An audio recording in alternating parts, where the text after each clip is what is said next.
অন্যের সুখে কেন আমার কষ্ট? কখনো কি এমন হয়েছে কারো ভালো কিছু দেখলে আপনার ভেতরটা হঠাৎ করে জ্বলে ওঠে?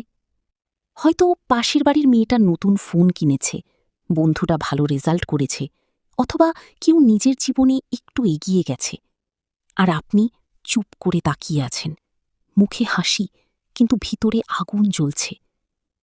এই অনুভূতিটা লজ্জার, কষ্টের, কিন্তু এটা বাস্তব।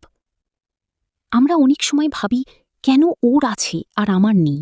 আমি তো ওর চেয়ে খারাপ না, আমার ভাগ্যে কেন এমন? এই প্রশ্নগুলোই ধীরে ধীরে আমাদের মনকে অন্ধকার করে দেয়। শুনুন, অন্যের ভালো দেখে কষ্ট পাওয়া মানেই আপনি খারাপ মানুষ না, আপনি শুধু নিজের জায়গাটা এখনো খুঁজে পাননি। যখন আমরা নিজের জীবন নিয়ে অসন্তুষ্ট থাকি, তখন অন্যের সুখটা আমাদের চোখে বিষের মতো লাগে। একটা ছোট গল্প বলি। একজন মানুষ প্রতিদিন আল্লাহর কাছে দোয়া করত, হে আল্লাহ, আমাকে সুখী করো। একদিন সে দেখল তার পাশের মানুষটা অনেক সুখে আছে, তার বড় ঘর, ভালো চাকরি, শান্তি। সে হিংসা করতে শুরু করল।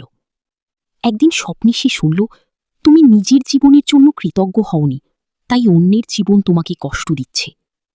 সে তখন বুঝল, সমস্যা অন্যের সুখ না, সমস্যা তার নিজের মন।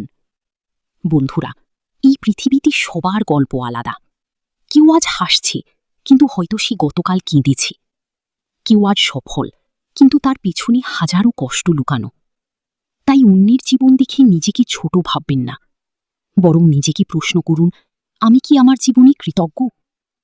আজ থেকে একটা অভ্যাস করুন, প্রতিদিন রাতে ঘুমানোর আগে 3টা জিনিস লিখুন যার জন্য আপনি কৃতজ্ঞ।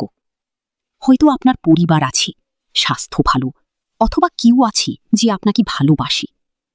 দেখবেন, ধীরে ধীরে আপনার মন বদলাতে শুরু করবে।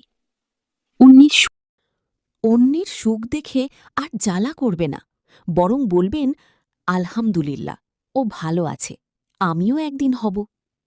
মনে রাখবেন, হিংসা আপনাকে ভেতর থেকে শেষ করে দেয়, আর কৃতজ্ঞতা আপনাকে ভিতর থেকে শান্তি দেয়। তাই নিজের জীবনকে ভালোবাসুন, নিজের সময়ের জন্য অপেক্ষা করুন, কারণ আপনার গল্পও একদিন সুন্দর হবে, ইনশাআল্লাহ। শেষ কথা, অন্যের সুখ দেখে জ্বলা নয়, নিজের সুখ গড়ে তোলাই আসল জয়।